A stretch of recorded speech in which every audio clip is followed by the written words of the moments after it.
Hello Vulkan developers! Today we're going to set up our first shaders on the way to rendering the first triangle. As usual, I will assume that you are familiar with OpenGL, so we can focus on the differences between OpenGL shaders and Vulkan shaders. From the point of view of the shader developer, they are very similar, but there are a few changes in the architecture that we need to be aware of when setting up a Vulkan application. OpenGL shaders are written in GLSL. This shading language comes in a text format and is similar to C or influenced by C in many ways.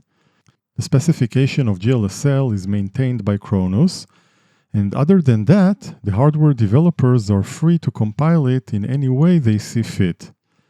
This means that each vendor includes a GLSL compiler in its OpenGL driver that takes the GLSL code and compiles it down to the GPU instruction set, which is often a trade secret, so you can't program directly in GPU assembly language as you can on the CPU. Vulkan introduces a stage between the high-level shading language and the GPU instruction set. In this stage, the shading language is compiled to an intermediate language called SPIR-V. An intermediate language is a well-known term in the field of compilers, where a high-level computer language is compiled to a sort of assembly language of an abstract machine. This means that it looks like an assembly language with instructions such as move, add, sub, etc., but it's not specific to one hardware platform. It is usually generic enough so that it can be further converted to any actual assembly language, from GPUs to Intel architecture, ARM, and etc. SPIR-V is also maintained by Kronos, so it provides a lower level of sharing between the GPU vendors, which is good for everybody. Many optimizations can be implemented on the way from the high-level shading language to SPIR-V, and Kronos provides a set of tools for that, which are publicly available as part of the Vulkan SDK.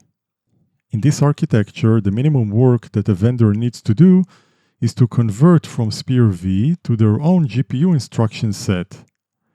The bottom line is that SPIR-V is the only shading language which is officially supported by Vulkan. But SPIR-V looks like an assembly language, right? So what about the high-level shading language? A decision was made to keep using GLSL for Vulkan. It makes sense because many developers come to Vulkan from the OpenGL world. This decision required making a few minor modifications to GLSL, which are documented by the extension glkhr Vulkan GLSL. But remember that the Vulkan API itself doesn't understand anything about GLSL, only SPIR-V is recognized. In theory, you can write a Python to SPIR-V compiler, and it should work just the same. Now here's a nice project for you. In terms of going from GLSL to SPIR-V, we have two options. The first option is to use GLS-lang validator, which is the official reference compiler that Kronos provides. We can integrate this tool into the build environment, and it will generate binary SPIR-V files that can be loaded at runtime to a memory buffer. We can then use the Vulkan API to create shader modules from these buffers. The shader modules are used to create a graphics pipeline, which represents most of the state which is required for executing a draw command. In an actual game, we will distribute only the binary SPIR-V files to the end user, and this will help in loading the game more quickly. The second option is to use the GLS-lang library, also by Kronos, in order to compile the GLSL code to SPIR-V during runtime. This is similar to using GL shader source and GL compile shader in OpenGL, and is basically the same as running GLS-lang validator using a programming API instead of a standalone tool. I like to keep the build environment as simple as possible, so in this video I will use the second method. Okay, before we take a look at the code, I'd like to say a big thank you to Emre, who recently joined the 3D Underground. If you too would like to support this channel, you can do that at patreon.com/ogldev or by joining the YouTube channel as a member. Okay, let's start by comparing the application code of the previous tutorial here on the left and the new one on the right. This is Lucky 13, Apollo 13, yeah. So we have a new include file here, ogldev vulkan shader.h, which includes the declaration of the function that we will use to compile the shader to SPIR-V. And in the init function of the Vulkan app, we have a new function here, create shaders, okay? And what this function does is to compile the GLSL shader from text to SPIR-V. Now, in order to compile the shader, you need to provide a logical device. So initially I thought that I would simply put this function as part of the Vulkan core class, but then I decided that there was already too much code in this class and maybe it's better to separate stuff a bit. So this function is simply a global function. It's not part of any class. This is, of course, the namespace of everything which is inside the Vulkan core project. So this function takes the logical device, which we can get from the Vulkan core, and the shader file name. Okay, so we have test.vert and test.frag. Okay, the vertex shader and the fragment shader. This function returns the Vulkan shader handle, which we store in a new private attribute here. So VK shader module is the Vulkan representation of a compiled SPIR-V shader. And this is it in terms of the application changes. So most of the action takes place here. Let's go there. And before we do that, let's see the new header. As you can see, we have two functions here, create shader module from binary and create shader module from text. So this is what we're going to use. But if you have already compiled the shader to SPIR-V, you can save the bytecode in a file and then use this function to create the shader module from it to be used at runtime. Both of these functions are implemented in shader CPP in the Vulkan core project. So this is create shader module from text. As I said, it takes the logical device handle and the shader file name. It starts by reading the file into a string, into an STL string. And this is the same function that I'm using to read shaders in OpenGL as well. There's nothing really interesting here. A simple function that opens the file and reads everything one line after the other and appends it into a string, which is here actually. Next, we define a structure called shader module of the type shader, which is defined up here. Probably not the best name for this structure, so I'm definitely open for suggestions. This structure includes two attributes. First, we have a vector of 32 bits unsigned integers called SPIR-V. As the name suggests, this is going to hold the bytecode of the compiled SPIR-V shader. So every element in SPIR-V is actually represented by 4 bytes. And we also have the Vulkan shader module handle called shader module. Now we have a function to initialize this structure, but we'll take a look at it later. Next, we want to identify the shader stage from the file name. As you can see, this function, which we will see in a second, returns a GLSL stage T. So this is not part of Vulkan, it's part of the GLSL library. And we have a definition here for all the shader stages. And what this function does is that it checks whether the file name ends with vert or frag or geom, etc., and it returns the corresponding shader stage. Okay, so we have vertex, fragment, geometry, and all the rest. Now, I'm not a big fan of these extensions, but on the GLSL GitHub page, I found this section that says that the applied stage-specific rules are based on the file extension. So I'm simply following their example. Okay, back to the previous function. We now have the type of the shader stage. Now you don't have to work like that. You can also simply provide the shader stage yourself, and then you are not bound to any of these rules, but I find following a convention for the extension names very simple to use. Next, we initialize the GLSL library, and the way that we do that is by calling GLSL initialize process. And then once we are finished with this, we have to call GLSL finalize process. Now, I'm not sure what these functions do, but they are probably initializing all sorts of resources, so I guess it's important to make sure that you don't leave anything hanging. So it's recommended to call finalize at the end. I'm also not sure about the overhead of these functions.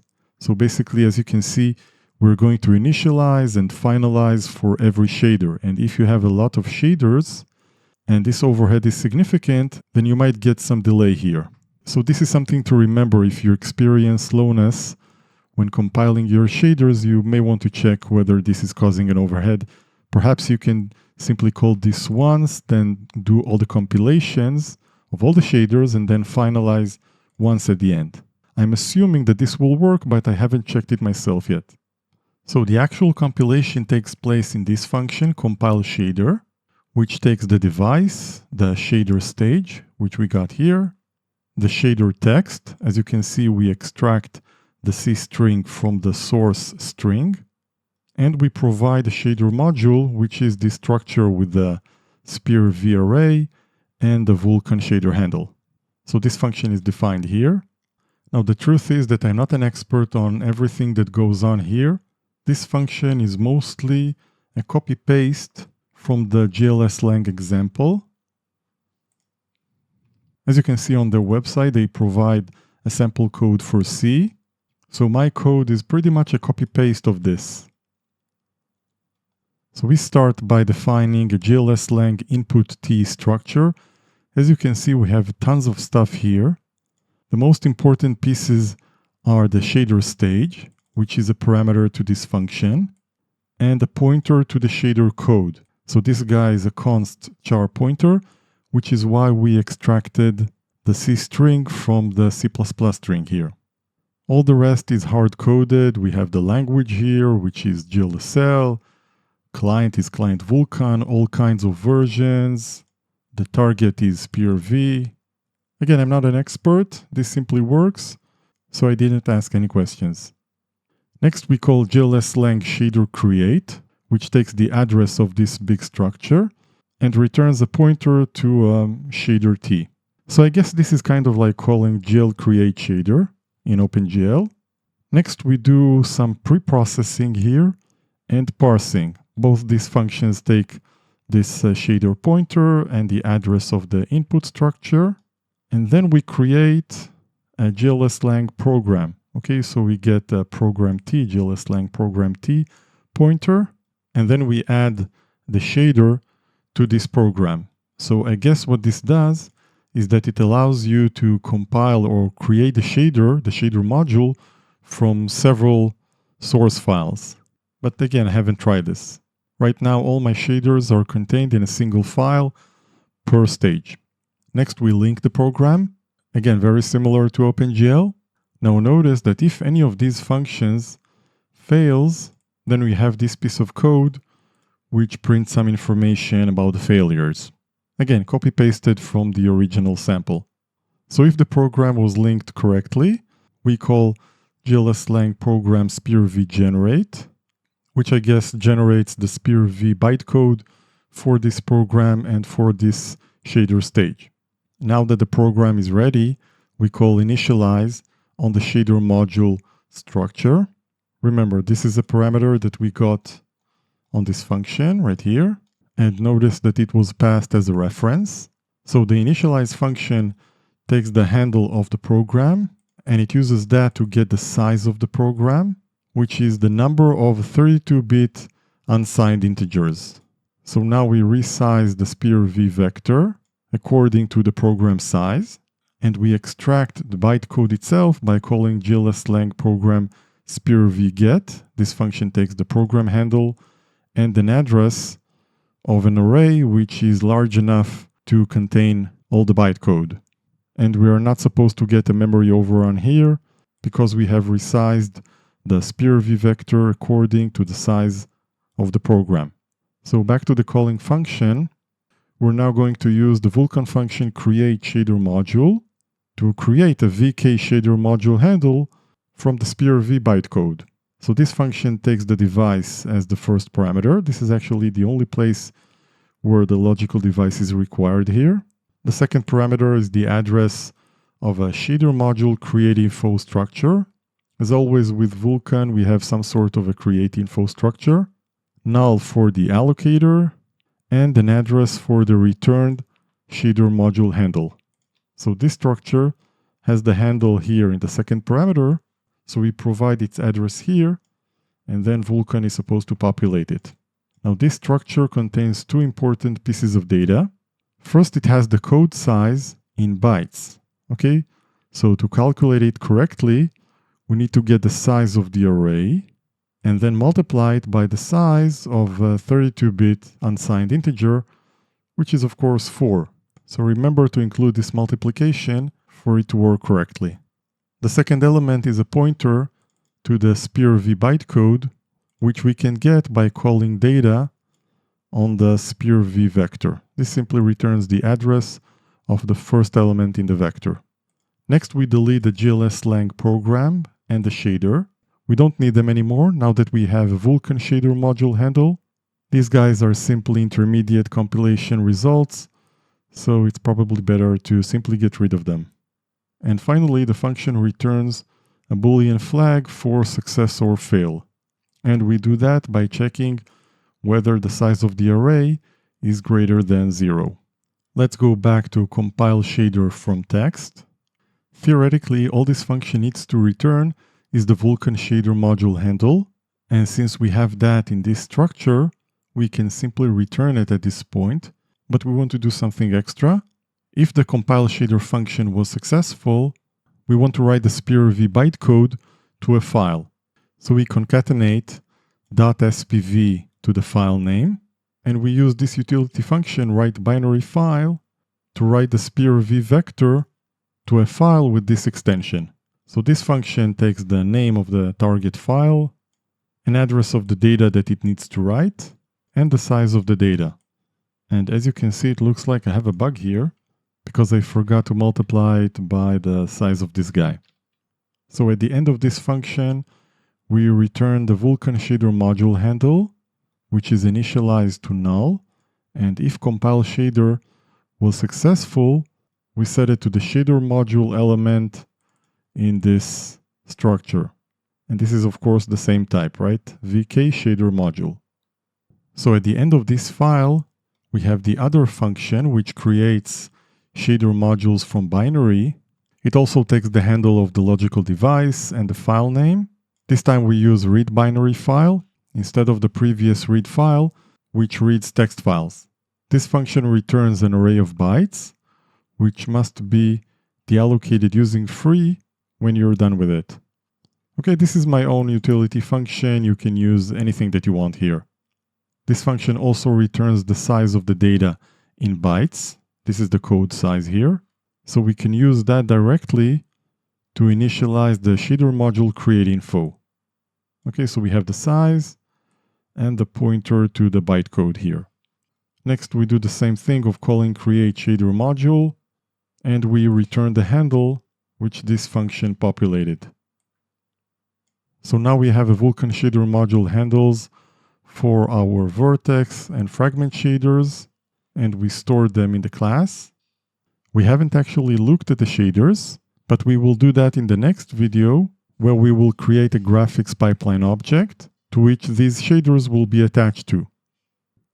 And finally, in order for this to work correctly, we need to make sure to link against the GLSL library, which is actually a set of library files. Now, if you've watched the first video in this series, then you know that we've set up the Vulkan core project to link against several files. So right-click Vulkan core, go to Properties, Configuration Properties, Librarian, and in general, you have the list of additional dependencies. So basically, all of these files are required for GLSL. And I've actually been linking the code against these files from the first video. However, I've recently updated the Vulkan SDK, And after doing that, when I rebuild the Vulkan core, I get an error that OGL compiler d.lib cannot be found. So it turns out that in the previous version of the SDK, this file existed, as you can see here. But when you go to the latest version, 290, this file is no longer here. So I guess they've removed it. So what you need to do is go back to Properties, to the Additional Dependencies, and simply remove this file. And now it builds correctly. Now I don't know if there's a better way to do that. For example, link against a single library, which will pull in all the rest. So this is how I'm working right now. Anyway, you can check the Visual Studio solution, which is checked into my Git repo, and get the list of all the dependencies. If you're using a different build environment, for example, CMake or whatever, make sure to include them somewhere as well. And that's it for today. Thank you so much for watching, and I will see you in the next one.